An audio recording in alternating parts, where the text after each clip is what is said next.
기림이 있든지 이것들을 어떻게 하라? 생각하라. 아멘. 유명한 설교자 중에 설교자인 스펄전 목사님이 신학생들을 앉혀놓고 설교와 강의를 하면서 이런 말을 했다고 합니다. 여러분들이 천국의 기쁨에 대해서 설교하기를 원하신다면 여러분의 얼굴 표정에 신경을 좀 쓰시기 바랍니다. 여러분들이 살아오면서 가장 행복했던 때를 한번 상상해 보시기 바랍니다. 자, 여러분들도 한번 상상해 보실래요? 내가 지금껏 살아오면서 언제가 제일 행복했었나? 한번 생각해 보세요. 언제가 제일 행복하셨어요? 결혼할 때?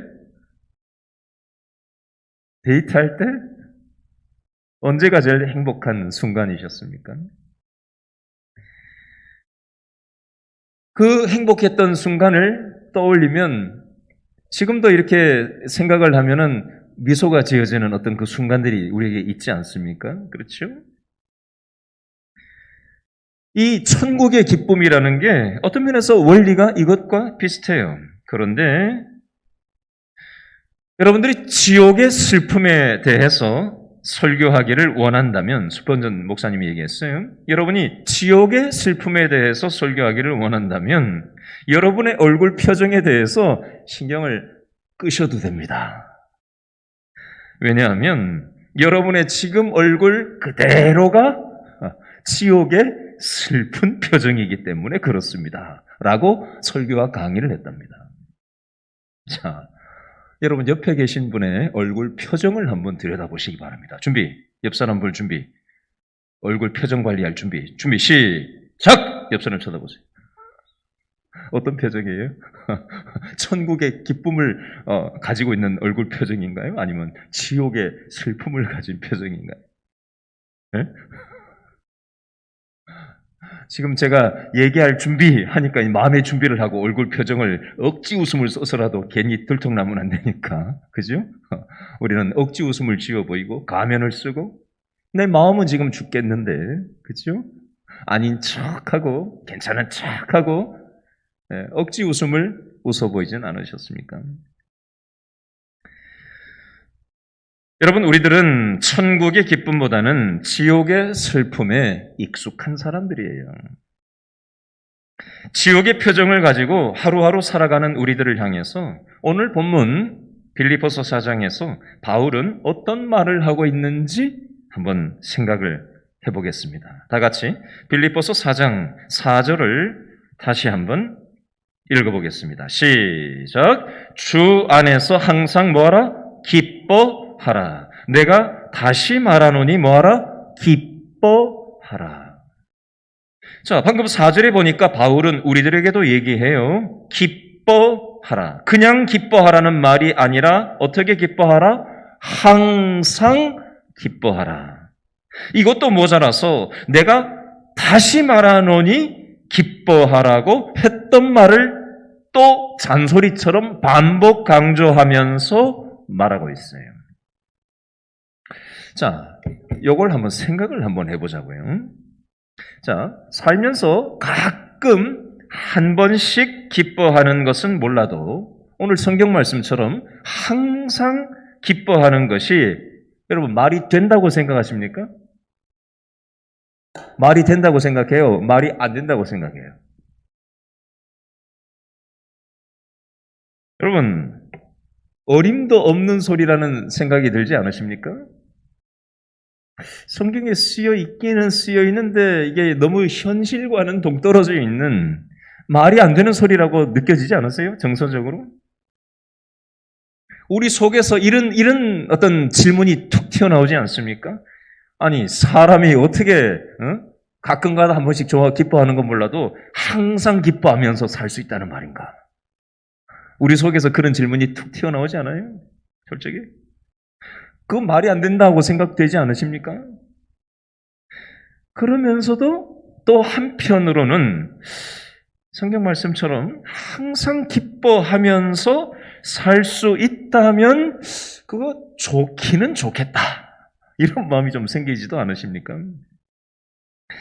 여러분, 바울은 지금 말하고 있어요. 항상 기뻐할 수 있는 비결이 있다. 그게 뭔지 아냐?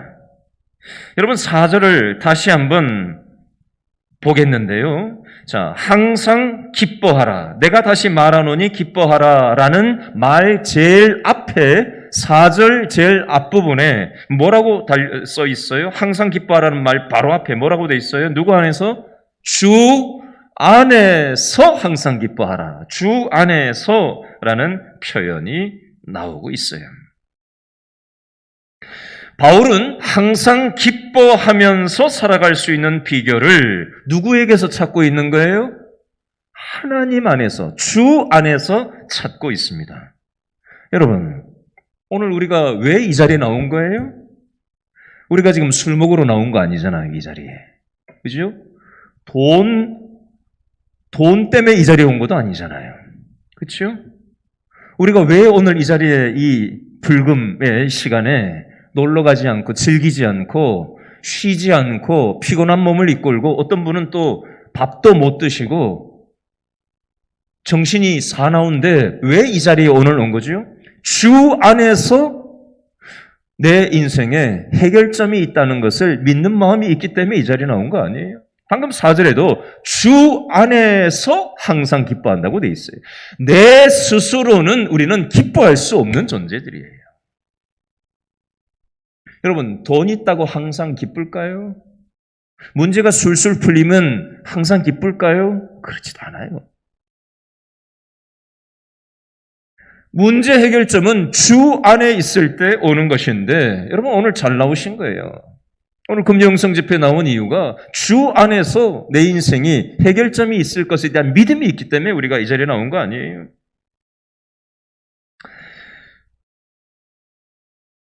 여러분, 하나님은 지옥의 슬픔을 가득 짊어지고 이 세상을 살아가는 저와 여러분들에게 천국의 기쁨을 누리면서 사는 열쇠를 선물로 주시려고 오늘 우리에게 이 바울을 통해서, 오늘 말씀을 통해서 3가지 이 열쇠를 우리에게 말씀하고 있어요. 자, 첫 번째 열쇠는 뭐냐면요. 천국 기쁨을 누릴 수 있는 첫 번째 열쇠는 건강한 인간관계를 우리가 하면서 살아야 됩니다. 건강한 인간관계. 자, 우리가 살다 보면 언제 기쁨을 잃어버릴까요? 여러분, 대인관계를 하다 보면 직장에서도 인간관계를 하고, 그죠? 교회에서도 인간관계를 하고, 집에서도 부부끼리 인간관계를 하는 거고요. 부모 자식 간에도 인간관계를 하는 거고요. 형제들끼리도 인간관계를 하는 거예요. 그렇죠? 여러분, 인간관계, 대인관계를 하다 보면요, 갈등이라는 게 생겨요. 사람이 다 다르거든요. 부부도 다르고, 부모 자식도 다르고, 형제끼리도 다르고, 성도끼리도 다르고, 그죠? 다 다른 사람들이에요. 같을 수가 없어요. 그러니까 생각이 다르고 뭐 다 다르거든요. 그러니까 보이지 않는 갈등이, 크고 작은 갈등이 계속해서 우리의 인생 가운데 일어나는 거예요. 인간관계에 긴장이 있는 겁니다. 인간관계에 그러다 보면 상처를 주고 받는 거예요. 인간관계 하다 보면. 그러다 보면 기쁨이 싹 사라져요. 자, 빌립보서 4장 4절에 보니까 바울이 말해요. 항상 기뻐하라. 내가 다시 말하노니 기뻐하라. 여러분, 바울은 왜 이렇게 얘기하고 있을까요? 사람이 어떤 말을 할 때는요, 저 사람이 왜 지금 저렇게 얘기하는 거지? 뭔가 의도가 있어요. 생각이 있어요. 누군가 무언가 얘기하는 거는 무슨 생각이 있으니까 그렇게 얘기하는 거라고요. 바울이 지금 항상 기뻐하라, 내가 다시 말하노니 기뻐하라라고 말하는 것에는 사도 바울의 뭔가 생각하는 게 있으니까 이렇게 반복 강조하면서 잔소리를 늘어놓는 거예요. 자, 무슨 이유 때문에 바울은 이렇게 기뻐하라고 2번 반복 강조하면서 잔소리를 늘어놓고 있을까요? 자, 배경을 좀 살펴보겠습니다. 무엇 때문에 이렇게 얘기하나? 빌립보서 4장 2절 말씀을 한번 읽어볼까요? 빌립보 4장 2절 말씀 다 같이 시작. 내가 누구를?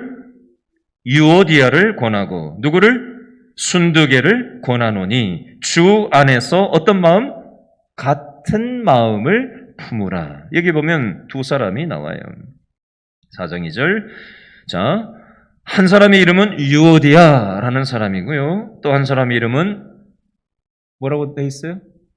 순두부? 순두부 좋아하세요? 순두부가 아니라 이름이 뭐라고 돼 있어요? 순두개. 조름 깨라고 얘기한 거예요. 순두부가 아니라 순두개라는 이름이 나와요. 두 사람 다 여성의 이름이에요. 유오디아라는 여성 성도하고 순두개라는 여성 성도의 이름인데 이 두 사람은 빌립보 교회의 두 성도 이름이에요. 우리 길신교회로 치면 두 사람은요, 같은 구역 식구일 수도 있고요. 우리 길신교회로 치면 같은 전도의 식구일 수도 있어요. 그렇게 한번 생각해 보세요. 자, 그렇게 생각을 상상을 하면서 빌립보서 4장 2절에 바울이 하는 말을 한 번 더 생각을 해보겠습니다. 자, 바울이 유오디아라는 여성 성도 빌립보 교인한테도 권했고 순두개한테도 권했다고 얘기하고 있어요. 뭐라고 권했다고 돼 있죠? 어떤 마음을 품으라고? 같은 마음을 품으라고 두 여성 성도한테 각각 사도 바울이 권면했다라고 되어 있습니다. 자, 이 말은 뒤집어서 얘기하면 무슨 뜻이죠? 지금 유오디아라는 성도하고 순두개라는 성도가 서로 같은 마음을 품고 있지 않다는 뜻이 되는 거예요. 그죠? 다른 마음을 품고 있다는 뜻입니다. 또 다른 표현으로 한다면 두 사람이 지금 싸웠거나 갈등이 있거나 뭔가 서로 긴장관계에 있거나 서로 상처를 주고받고 있다는 뜻이라고 볼 수 있습니다. 그래서 바울은 두 사람한테 다른 마음을 서로 품고 지내지 말고 같은 마음을 품으라고 얘기하고 있는 거예요. 여러분, 인간관계를 하다 보면 갈등이 생기고 상처를 주고받을 때가 있죠. 그래서 유오디아하고 이 순두개는 기쁨이 싹 사라진 상태였을 것으로 보여집니다. 자, 어떻게 해야 될까요? 이 상황에서. 자, 빌립보서 4장 5절 말씀을 한 번 더 읽어볼까요? 4장 5절 시작. 너희 무엇을 관용 동그라미 해보세요. 관용. 너희 관용을 계속 읽습니다. 모든 사람에게 알게 하라. 주께서 어떻다? 가까우시니라. 아멘. 자, 여기 보면 관용이라는 표현이 나와요. 자, 관용은 무슨 뜻일까요? 자, 따라합니다. 정신 차리시고. 자, 관용은 무슨 뜻일까요? 따라합니다. 덮어준다. 덮어준다. 관용은요, 덮어준다는 뜻이에요. 질문할까요? 자, 저와 여러분은 내 옆에 있는 사람의 약점을 들쑤시는 사람입니까? 덮어주는 사람입니까? 똑바로 얘기해 보세요. 자, 저 옆에서 손가락질 하시는 분이 계셔서 제가 웃었어요.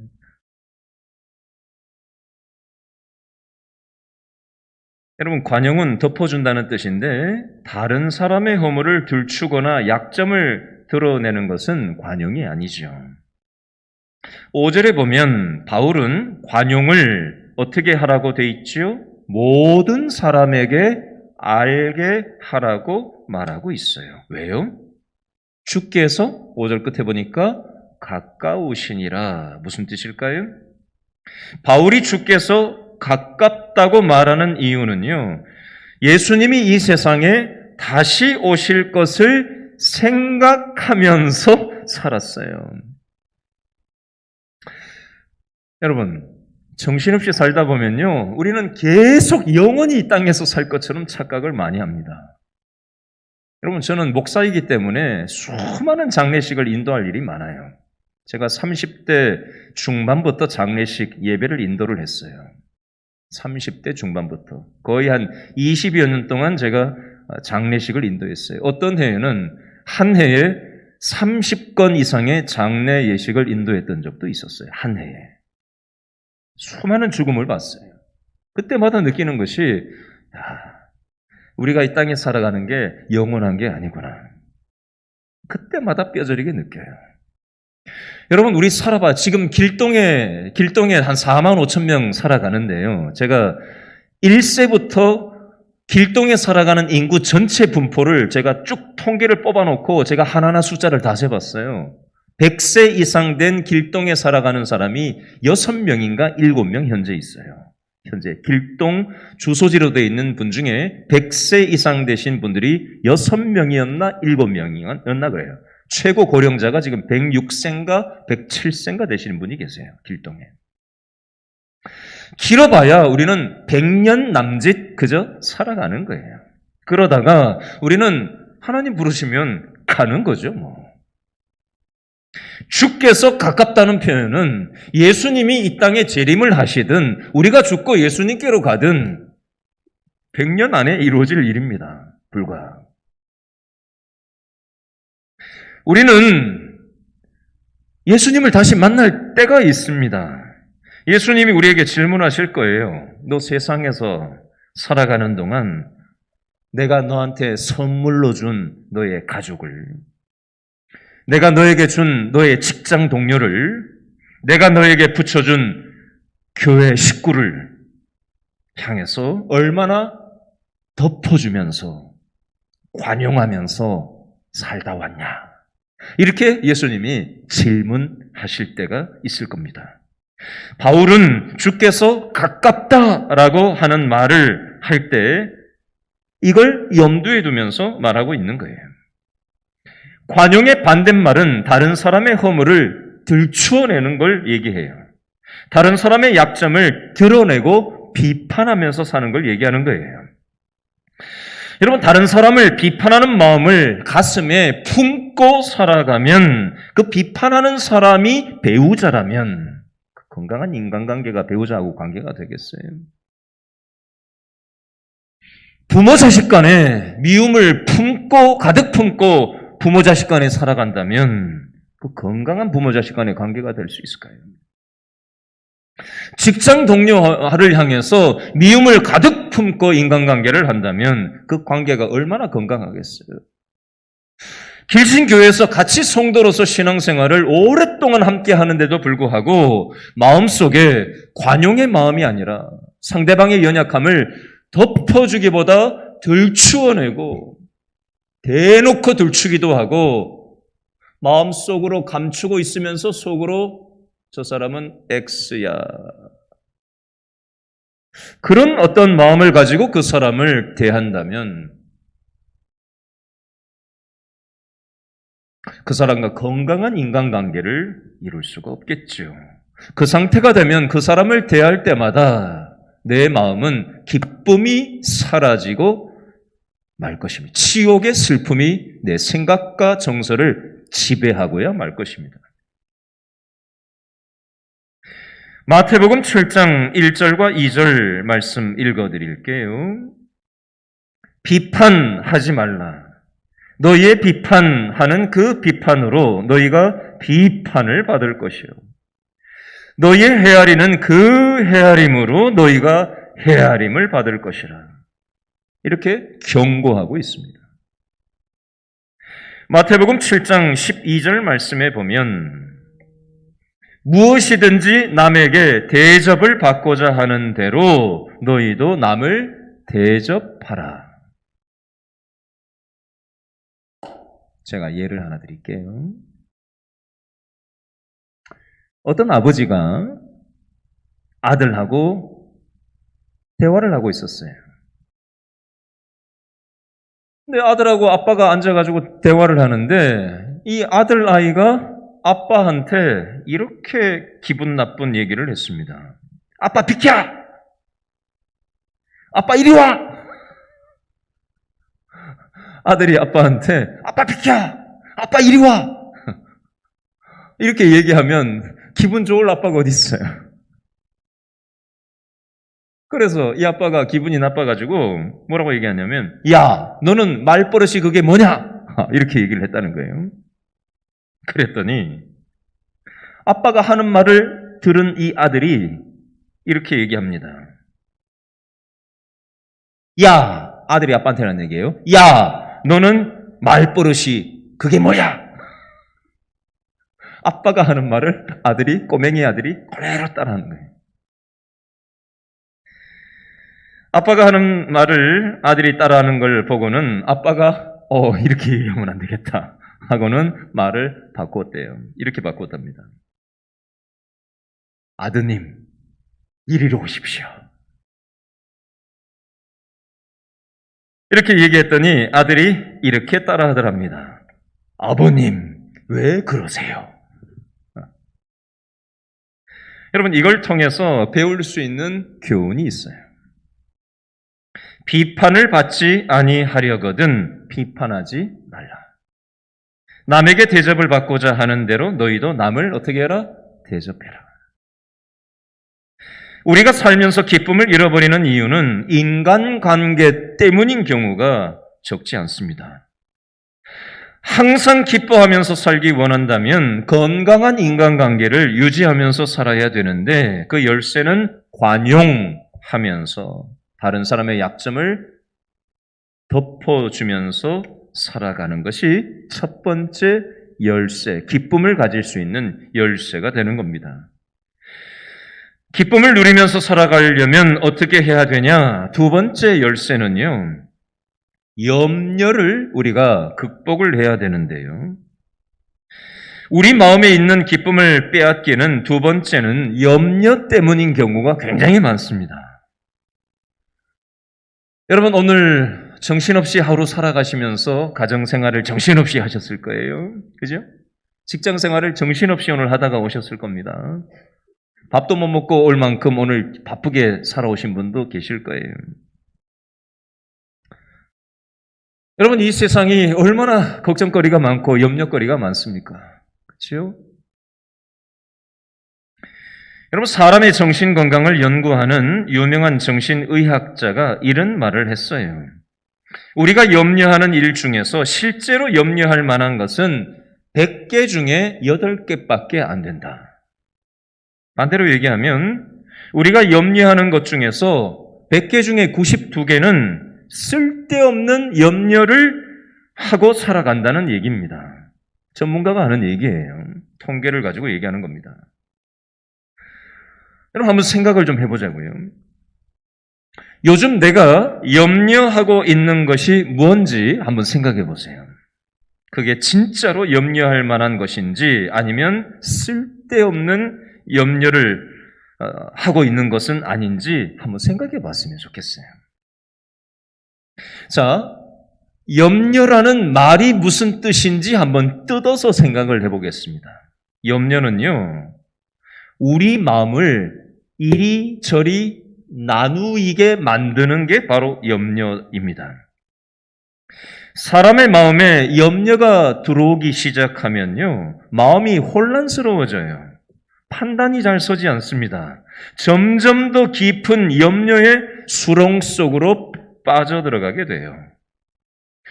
자, 그러면 어떻게 해야 이 염려의 수렁에서 빠져나올 수가 있을까요? 자, 빌립보서 4장 6절 말씀을 한 번 더 읽어볼까요? 4장 6절 다 같이 시작. 아무것도 염려하지 말고, 염려에다가 동그라미 하세요. 아무것도 염려하지 말고.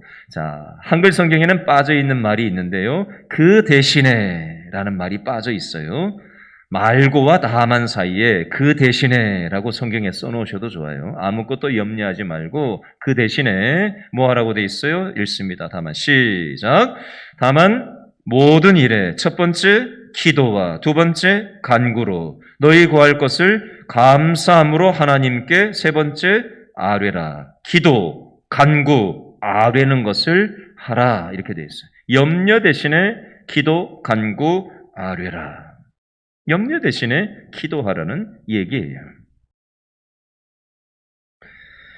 자, 저를 한번 따라해 주시기 바랍니다. 염려할 일이 생긴 게 아니라 기도할 일이 생겼구나. 박수를 치면서 따라야 돼요. 자, 유치하지만 한번 따라해 주세요. 그래야 기억에 남습니다. 자, 염려할 일이 생긴 게 아니라, 자, 손을 이렇게 드시고, 기도할 일이 생겼구나.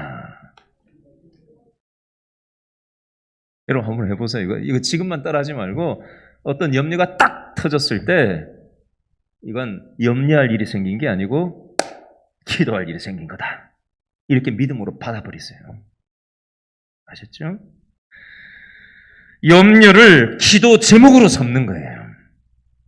기도하고 이 간구한다라는 것은 기도하되 간절히 기도하는 걸 간구하는 기도를 하는 거예요. 그리고 세 번째, 감사함으로 하나님께 구하라라는 뜻은 무슨 뜻일까요? 이 말은요, 감사함으로 하나님께 아뢰라는 뜻은요, 다른 말로 하면 하나님이 살아계신다. 하나님이 지금 내 기도를 듣고 계신다. 그리고 하나님이 내 기도를 응답하시는 분이다. 이걸 믿음으로 하나님께 아뢰는 게 바로 감사하면서 아뢰는 거예요. 기도를 하기는 하는데 하나님을 믿지 않고 입술은 뭐라고 중얼거리는데 주문 외우듯이 중얼거리기만 해요. 믿음은 없고 하나님이 살아계신 걸 믿지를 않고 중얼거리기만 하는 거예요. 폼은 기도 폼인데 하나님을 믿지 않아요. 그건 감사하면서 기도하는 게 아니에요. 아뢰는 게 아니에요. 하나님이 지금 내 기도를 듣고 계시지. 이걸 의식하면서 기도하는 거예요. 허공에다 대고 그냥 하소연하는 건 기도가 아니에요. 하나님이 내 기도를 지금 듣고 계신다. 하나님이 내 기도를 응답하실 것이다. 이 믿음을 가지고 기도하는 게 바로 감사함으로 하나님께 아뢰는 겁니다. 이렇게 기도하고 간절히 간구하고 하나님께 감사함으로 아뢰는 사람에게 하나님은 어떤 약속을 하시는가? 그 약속의 내용이 빌립보서 4장 7절 말씀에 나오는데요. 어떤 약속을 하시냐? 7절 말씀 한 번 더 읽습니다. 시작. 그리하면 모든 지각에 뛰어난 하나님의 무엇이? 평강에 동그라미 하세요. 평강이 그리스도 예수 안에서 너희 무엇과 밑줄? 마음 밑줄, 생각 밑줄 지키시리라. 6절에 염려가 왔을 때 염려는 기도하라는 거구나. 이렇게 믿음으로 받고 기도하고 간절히 기도하고 하나님이 계시고 듣고 계시고 응답하실 것을 믿고 기도하는 사람에게 하나님은 하나님의 평강으로 내 마음하고 생각을 지켜주신다라고 약속하고 계신 거예요. 여러분, 이 성경의 약속의 말씀은 믿음으로 받는 겁니다. 내가 염려가 왔을 때 기도하면, 간구하면, 감사함으로 하나님께 하려면 하나님이 평강으로 내 마음과 생각을 지켜주신다? 그래, 하나님께서 그렇게 해주실 거야. 이 약속의 말씀을 딱 붙잡는 거예요. 여러분, 우리가 성경의 약속의 말씀을 딱 붙잡긴 붙잡는데, 여러분, 기도하면 째깍째깍 기도가 응답됩니까? 여러분, 기도만 딱 하면 뒤로 딱 돌아서면 기도가 짠! 하고 응답됩니까? 그럴 때도 있어요. 근데 대부분의 경우는요, 도대체 이 기도가 언제 응답이 되는 건가? 상황은 똑같고, 그죠? 염려될 만한 상황은 똑같고, 여전히 떡하니 버티고 있고, 사람이든 상황이든 떡하니 변화되지 않고, 그냥 뭐 앞도 보이지 않는 그냥 벽이 그냥 내 인생에 탁 가로막고 있어. 도대체 이게 언제 기도하다가도 우리가 맥 빠질 때가 있지 않아요? 그죠? 그때 우리가 뭘 생각해야 되냐면요. 기도해도 상황은 금방 바로 바뀌지는 않을 수가 있어요. 기도하고 간구하고 감사해도 즉시 상황이 바뀌지 않을 수 있습니다. 오늘 성경에서도요, 기도하면, 간구하면, 감사로 아뢰면 상황이 싹 대번 바뀐다. 이거는 이렇게 얘기하지 않았어요. 7절에 뭐라고 돼 있어요? 기도하면, 염려 대신 기도하면 하나님의 무엇이? 평강이 내 마음하고 생각을 지켜주신다고 돼 있지 기도를 응답하신다고 표현하고 있지 않아요. 이게 무슨 말일까요? 이 말은요, 이런 뜻이에요. 핸드릭슨이라는 신학자가 이렇게 얘기를 했어요. 7절에 나오는 이 평강이라는 걸 이렇게 설명을 했습니다. 평강은 신자들의 영혼 속에 비치고 있는 하나님의 미소다. 한번 생각을 해보세요. 그냥 흘려듣지 마시고. 평강이라는 게 뭐냐? 신자들, 믿음의 사람들의 영혼 속에 비추이고 있는 하나님의 미소다. 햇볕이 이 자연 만물을 비추는 그 햇볕의 빛이 이 자연 만물을, 사람을 비추고 자연 만물을 비추이는 것처럼, 그런 이치처럼 하나님의 미소의 빛이 우리의 염려, 근심, 걱정 이런 것들을 하나님의 빛으로 비추이시는데 하나님의 미소의 빛으로 비추신다는 거예요. 그게 환경은 바뀌지 않았어요. 염려되는 상황은 여전히 떡하니 버티고 서 있어요. 이게 도대체 언제 변할 건가 싶어요. 그런데 기도하고 간절히 하나님께 구하고 감사하며 하나님이 내 기도를 듣고 계시다. 하나님은 살아계시다. 하나님의 때가 되면 하나님이 모든 것이 합력하여 선을 이루게 하실 거라는 믿음을 잃어버리지 않고 기도하는 사람에게 하나님께서는 어떤 마음을 주신다고요? 평강으로 하나님의 미소를 우리의 마음과 생각에다가 비추어 주시는 거예요. 여러분, 기도의 맛을 아는 사람들은요, 이렇게 얘기를 듣습니다. 아니, 지금 재정 상태가 그런데 웃음이 나와요? 진짜 세상적으로 보면 답이 없는데 문제가 해결될 기미가 보이지 않고 꼬였는데 남들은 야, 저 상황이면 어떻게 살지? 이러는데 기도의 자리로 들어가가지고 기도를 하다 보면, 기도를 한참 하다 보면 내 문제 때문에 막 기도를 하고 막 하소연을 하고 막 원망도 했다, 불평도 했다가 하나님 탓도 했다가 우리 별가지 기도를 다 하잖아요. 그죠? 힘들면. 그런데 기도가 얕은 물에서 기도하지 않고 깊은 물 가운데로 들어가서 깊은 기도를 이렇게 들어가서 하다 보면 염려가 어디로 갔는지 없어져요. 처음에는 그 염려 때문에 기도가 시작돼요. 어떤 문제 때문에 환경을 바꿔달라고 우리는 기도를 하기 시작합니다. 근데 기도를 자꾸 하다 보면 염려가 사라지고 환경이 어디로 갔는지 없어지고 하나님께만 집중을 하는 기도를 하게 돼요.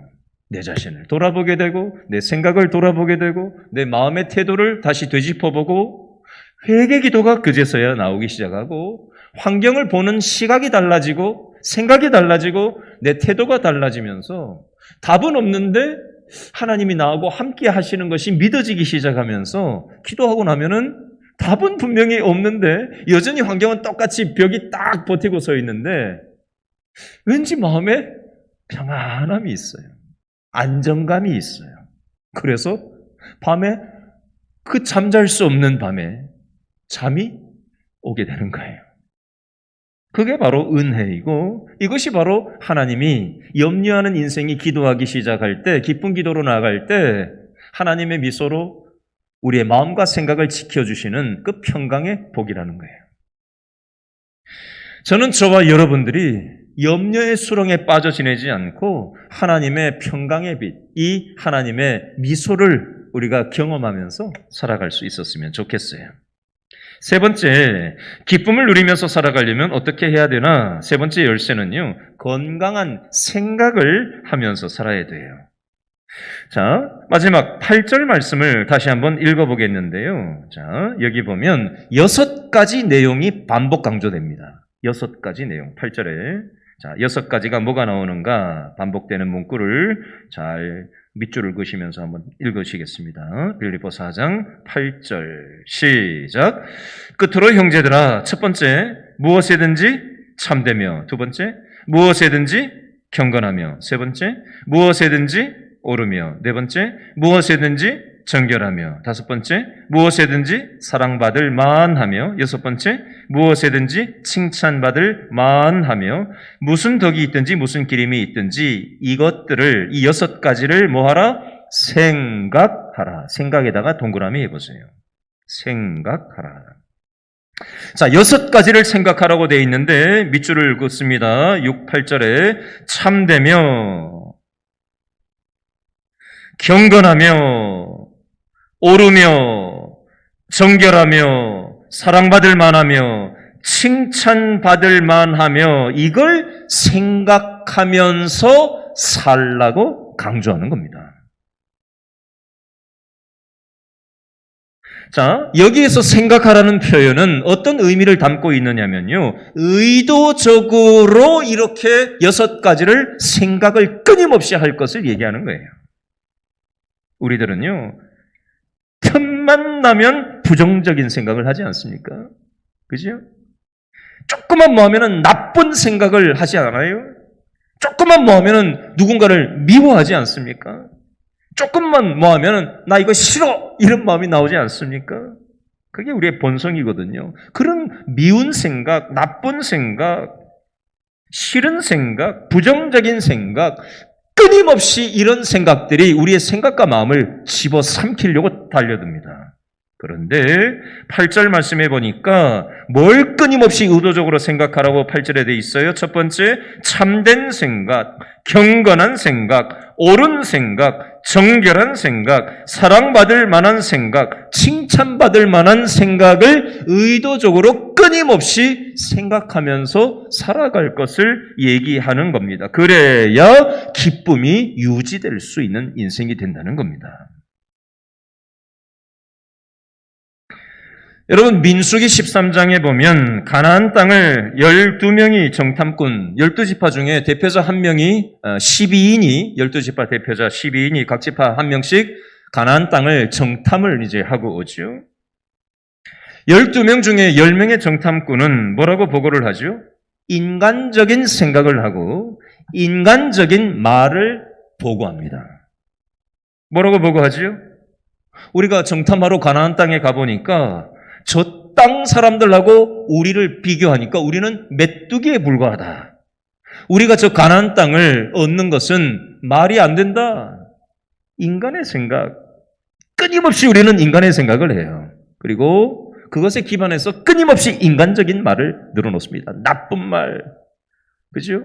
미운 말, 불평의 말, 부정적인 말. 민수기 13장에 나오는 10명의 정탐꾼들이나 저와 여러분들이나 별로 다를 게 없어요. 그런데 똑같은 것을 보고 왔지만 두 사람은요, 믿음의 생각에 근거해서 믿음의 말을 합니다. 저 사람들은 우리 밥이다 라고 믿음의 생각에 근거한 믿음의 말을 하고 있습니다. 자, 두 사람이 어떻게 10사람과 똑같은 걸 봤는데 이 사람들하고 다르게 믿음의 생각, 믿음의 말을 할 수 있었을까요? 근거가 뭐예요? 하나님이 함께 하시면, 내가 아는 게 아니에요. 하나님이 함께 하신다면, 하나님이 이 상황을 주장하신다면 가능하다. 믿음의 생각으로 믿음의 말을 하고 있는 거예요. 자, 질문합니다. 오늘 설교 거의 다 끝났어요. 자, 저와 여러분은 어떻습니까? 믿음의 눈으로 바라봐야 믿음의 생각이라는 게 생겨요. 그래야 믿음의 말이 나오는 거예요. 그죠? 근데 우리는 믿음으로 보기보다 돈의 논리로 봐요. 이해관계로 바라봅니다. 자존심을 가지고 서로를 인간관계를 하고 환경을 바라봐요. 그러니 무슨 믿음의 생각이 작동이 되겠어요? 무슨 믿음의 말이 튀어나오겠어요? 그죠? 인간적인 생각, 인간적인 말이 튀어나오겠죠. 인간적인 행동이 튀어나오겠죠. 그런데 이 두 정탐꾼과 같이 우리는 어떻게 해야 되나? 믿음의 눈으로 바라보고 믿음의 생각으로, 믿음의 말로, 믿음의 행동이 이렇게 맞물려 돌아가는 거예요. 자, 이 시간 우리들을 위해서 십자가에 달리신 예수님을 믿음의 눈으로 좀 바라봤으면 좋겠어요. 여러분, 옆 사람을 보지 말고 우리 십자가에, 나를 위해서 십자가에 달리신 예수님께 집중하는 이 예배가 되었으면 좋겠어요. 저와 여러분들 속에 있는 지옥의 슬픔을 거두어 가시고 천국의 기쁨을 주시기 위해서 십자가에 매달리신 우리를 위해서 웃으시는 예수님을 바라보시면서 이 시간 다 같이 기도했으면 좋겠습니다.